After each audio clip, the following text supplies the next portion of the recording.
Hi folks, hope you're well. So, yes. The one last night saying that the devil knows how to get you, and you're God, yes.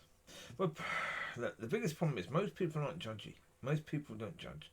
Most people don't go against John 6:37 or Matthew 7, verse 1 to 2. They don't do that. Most people, the way the devil gets them is because what they want is a peaceful life. They believe that when the Lord says in John 14:27, peace I leave with you, my peace I give to you. Not as the world gives, do I give. Let not your hearts be troubled, neither let them be afraid. That what he's talking about is a worldly peace where there's no problems, there's no troubles, there's no issues, there's nothing. Where it says let not your hearts be troubled, people think that means there won't be trouble. If there is a sign of trouble, you get rid of it. That's why you ban people from church. Because they think that when the Lord said, I give you peace, that peace is the same as the world's peace, where there's no problems. But when he said, my peace I give to you, my peace, when he's talking about my peace, he's talking about the peace that he had during times of struggle. He's talking about the fact that during immense struggle, he's talking about that peace, that when he is on the cross, he's got nails through his hands, he's got nails through his feet. And yet he says, Father, forgive them, they do not know what they do. He's got these people shouting at him, probably swearing at him, cursing him, ridiculing him. He's dealing with the disciples. He's asking them to stay awake while he goes and prays. He comes back and they're asleep. Do you imagine that that's a peaceful situation? That these people that have been with you for that amount of time, you've asked them just to stay awake while you pray. Just. After all you've done for them, you're asking them just to stay awake while you pray. And they can't even do that. Right? That's something that's going to cause people to get a bit riled up, isn't it? Really? Yeah? Not for him. No.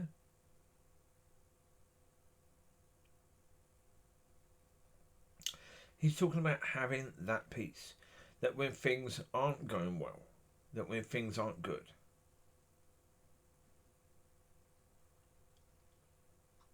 Now, this point has only just come to me today. And the reason is because, again, someone has, and yeah, good for that person. Yeah. Yeah, the person wanted to be friends. The best way to do that was Facebook, but because I wasn't being easy with her, because I wasn't doing the usual, how are you today? Oh, I hope you're well. You had a good day? Oh, that's wonderful. Because I wasn't doing that. Because I wasn't all of that all the time. Because I was asking her searching questions. She ended up blocking me on Facebook. And it was only through that I went to God and said, what on earth is going on with these people? And then this is what I got. But I've actually described this when I talked about standing. When I talked about how to stand. This is what Yeshua was talking about when he talked about my peace. He's talking about that thing that helps you to stand no matter what is going on around you. You are standing. When you react to the crap that's going on, when you react to your disciples sleeping when you've told them to please stay awake and watch over, you fall. You lose your rag and you fall. We had a situation, well, I didn't, but in British football, where a referee in the FA, well, not a referee, a goalkeeper in an FA Cup match, came out to get the ball, lost his head, and ended up kicking an opposition player in the head. The opposition player had to have, I think, about 25 stitches. It was an outrageous challenge. And it was all because the goalkeeper had lost his head. He reacted and lost his head. This player was coming through.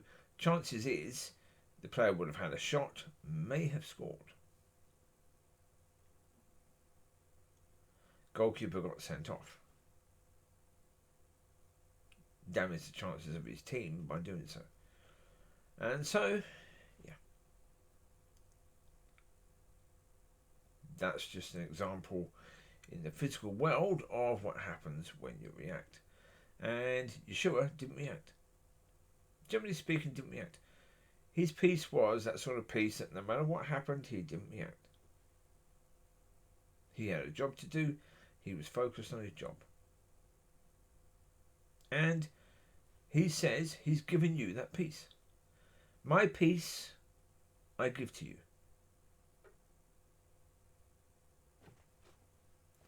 It doesn't say let yourself not be troubled. It said let not your hearts be troubled. Neither let them be afraid. If it's saying don't let your heart be troubled or be afraid, it means that shit is going to come. It means it's going to be bloody uncomfortable.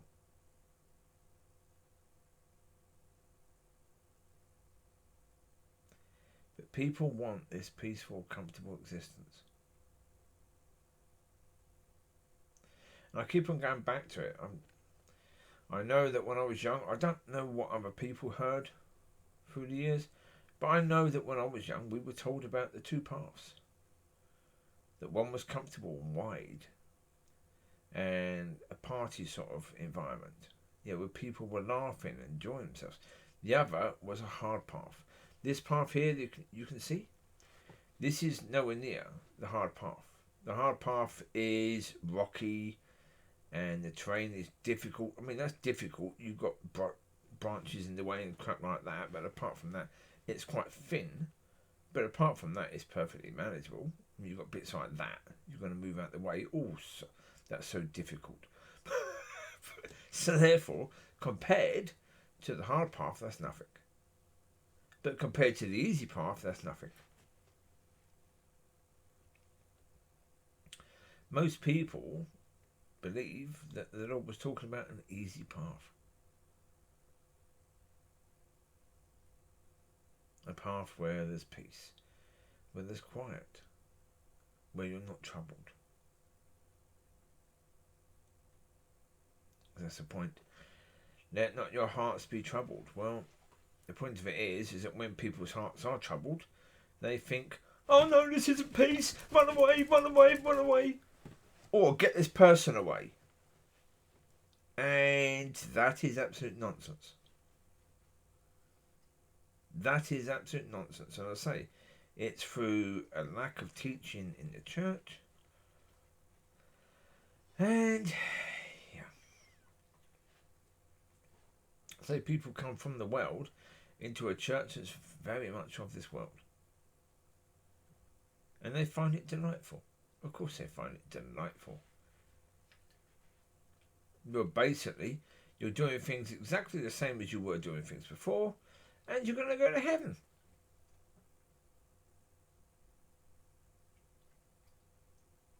Well, that's quite close to the truth as well. Because the truth of it is, if Father doesn't see any of your sin, then Father isn't concerned about sin, he's concerned about relationship. Initially, you're going to be doing things as you were before, and you're going to heaven.